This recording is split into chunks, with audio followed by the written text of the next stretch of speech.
In Virginia, a horrifying murder has taken place inside the home of a man named Douglas. Sheriff Sheldon arrives on scene, stunned by what he finds, but no one can explain how these people actually died. Nothing was stolen, and no sign anyone broke in. If anything, it looks like the victims were trying to escape from something inside, but never made it out. The strangest part, in the basement, they find the body of a young woman, completely nude and completely untouched. Not a single injury, not even a trace of blood. Her fingerprints don't match anyone in the database. In North America, an unidentified body is simply called a Jane Doe. So who is she, and how did she end up down there? Today, we're covering the film, The Autopsy of Jane Doe. We're introduced to the Tilden family, Father Tommy and his son Austin, 3 generations of morticians running a mortuary out of their own basement. Tommy is exceptional at reading a body. Right now, a burned corpse in front of them looks like a fire death, but Tommy notices the lungs are undamaged, impossible if he died in the flames. That means he was already dead before the fire, confirmed by a fracture at the crown of his skull. This is how Austin's learned the trade. Since his mother died, Tommy's been alone, and even though Austin doesn't want this job for himself, he sticks around for his dad. Tonight, he has a movie date with his girlfriend, Emma. While loading bodies away, their cat Stanley drags in a dead rat from the vent, adding to the workload. Emma arrives late. She's never been allowed down here before, and tonight she wants the full tour. She asks to see a body in the chamber. Austin refuses at first, worried what she'll see and what his dad will think, but Tommy walks in and actually encourages it. They pull out a body of her choosing, a gunshot victim with a gruesome hole in the face. Emma notices every corpse has a small bell tied to its foot and learns it's an old tradition. If someone was mistakenly thought dead, the bell would ring if they woke up. Tommy still follows it religiously. As the couple heads out, the elevator opens and Jane's body arrives. Something feels off to Austin. The sheriff doesn't usually bring bodies this late, and he seems shaken. Sensing his dad needs help, Austin pushes their movie plans to the late show and asks Emma to come back at 11 p.m. Jane's laid on the stretcher, her arrival still a mystery. Stanley growls at her, something he's never done with any other body. The sheriff explains her fingerprints match nothing, and his theory is a worker named Alvarez tried to hide her at the Douglas house, only to be caught when the family came home, triggering the killings. With the story already on the news, he needs a cause of death fast and gives them until morning. At 8:45 p.m., father and son begin the autopsy in 4 stages: external exam, then heart, lungs, digestive system, and finally the brain. Austin is stunned to find 0 injuries anywhere on Jane's body. Then, her eyelid pops open on its own, revealing dilated pupils, something only possible days after death. But there's no smell of decay and no rigor mortis. She looks freshly dead. Yet, her waist is unnaturally narrow, the mark of a corset roughly a century ago. Tommy finds her wrist and ankle joints completely shattered, with no external mark to show for it. Under her nails and in her hair, they find decayed plant residue typical of northern England. Was she buried alive somewhere like that? Then, opening her mouth, they find her tongue half-severed, cut with something blunt, a method Tommy recognizes from a human trafficking case 15 years earlier in Norfolk. On the surface, her death looks natural. The deeper they dig, the worse it gets. Austin then notices her nose twitch. A fly crawls out along with a trickle of blood. Tommy finds a missing molar in her lower jaw and pulls a thread from her mouth to send to the lab. At 9:45 p.m., thunder cracks outside, despite the radio forecasting clear skies for days. Tommy finds Jane's genitals were cut with something sharp, again with no external evidence. It's as if her lifeless body is still feeling every bit of the pain inflicted on her. Exhausted, Tommy calls a 10-minute break as the storm outside intensifies. The internal exam begins. The moment Tommy's blade touches Jane's chest, the lights flicker and a woman's twisted scream crackles through the radio before a 1954 song cuts it off. Austin switches the station and returns to the body. As soon as they cut into her, blood pours out under pressure that shouldn't exist in a body this old, and a sample Austin freezes leaks out on its own minutes later. As Jane's ribs break one by one, her dead face seems to twist in pain with each crack. Her lungs look third-degree burned, yet there's no burn mark on her skin, like finding a bullet in a skull with no entry wound. Her heart and organs are riddled with cuts that couldn't happen without severe external trauma. Proof she was tortured to death, deliberately. Thunder booms again.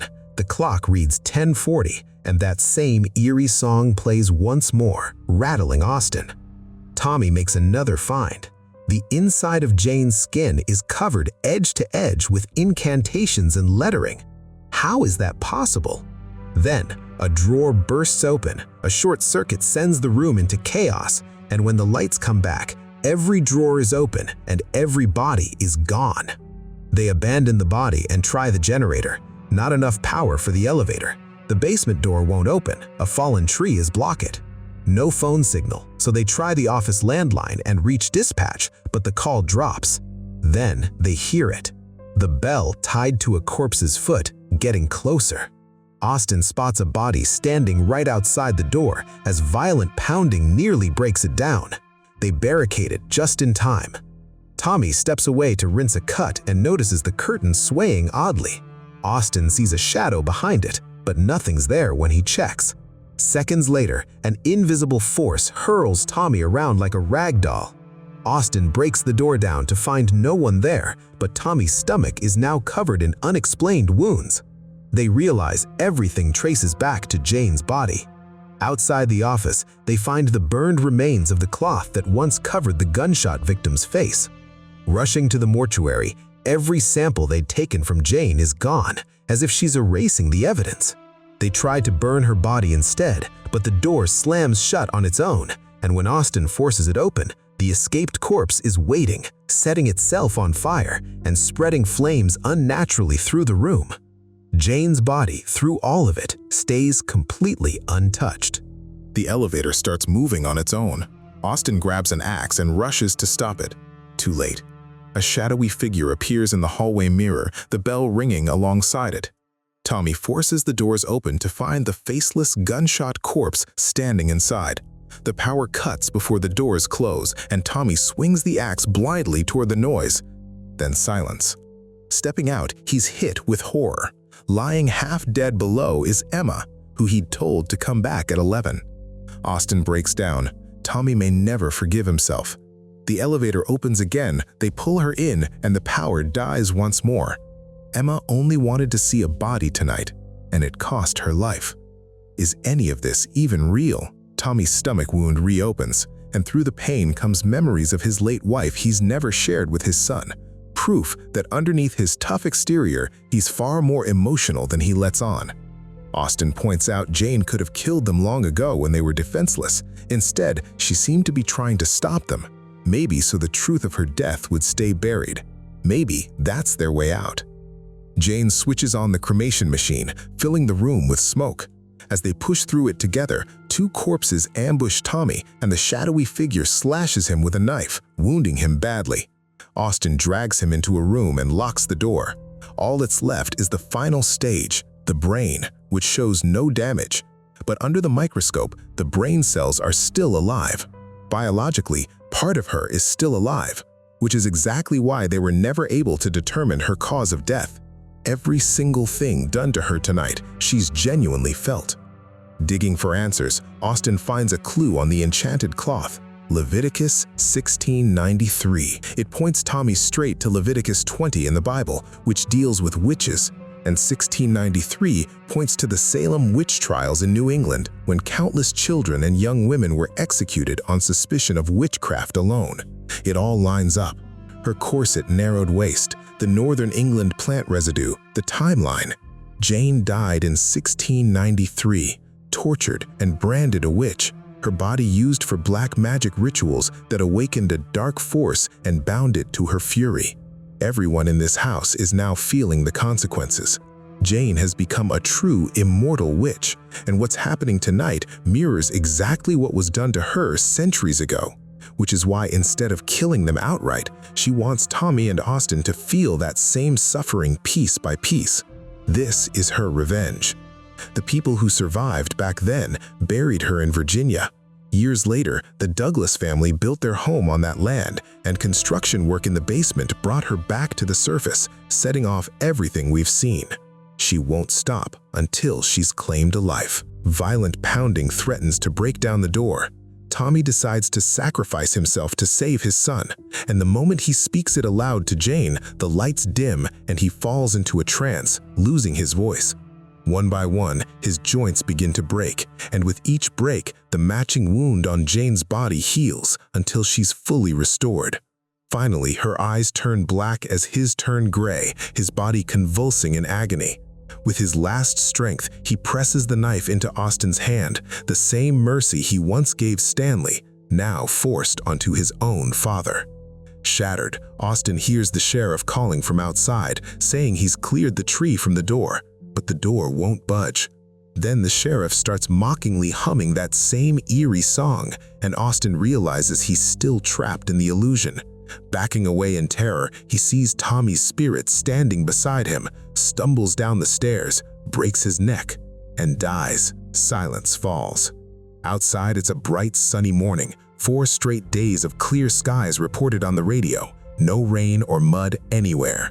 The sheriff recovers both bodies and finds no sign of forced entry, just like at the Douglas house, as if the 2 men had been trying to escape something.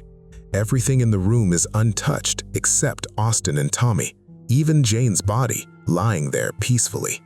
The sheriff orders her shipped out of the country. As the car drives off, that same song starts playing again, this time on the car radio. Now for a few hidden details. Jane's body is cut apart on the inside, but looks untouched on the outside. And that exact contradiction is what's been played on the audience the whole film, because everything we've watched was a shared hallucination between Austin and Tommy, orchestrated by Jane herself. The radio forecasts clear skies right up until the blade touches her skin, the instant the storm and hallucination begin. The autopsy starts at 8:45. Later, the clock reads 5 to 10, both before and after they remove her organs. No time has passed. After Stanley's cremation, the clock jumps back to 9:45, yet resuming work, it reads 10:30. None of it happened in real time. Austin reacts to Jane's blood sample escaping the freezer. Tommy, who doesn't see it, doesn't react at all. Proof Jane is controlling what each of them perceives, using them to kill Stanley, then Emma, then Tommy himself. When Austin tries to escape the basement, there's blood on his mouth, but none after he dies, because the fall ended his illusion. And the storm was never real either. There's no rain or mud the next morning. One last theory. The real villain was never Jane herself. To an evil force, a body is just a vessel, and the black, shadowy figure first seen in the hallway mirror is the true entity, the one that possessed Jane after the 1693 ritual, glimpsed twice by Tommy. Yet every time he cuts into her, the film shows her face reacting in pain, proof she's felt it every second from the start. Just as she trapped Tommy and Austin in her web of illusion, this story keeps its audience in the same trance from beginning to end. And somewhere in that web of truth and lies, cursed Jane's body may already be looking for its next victim.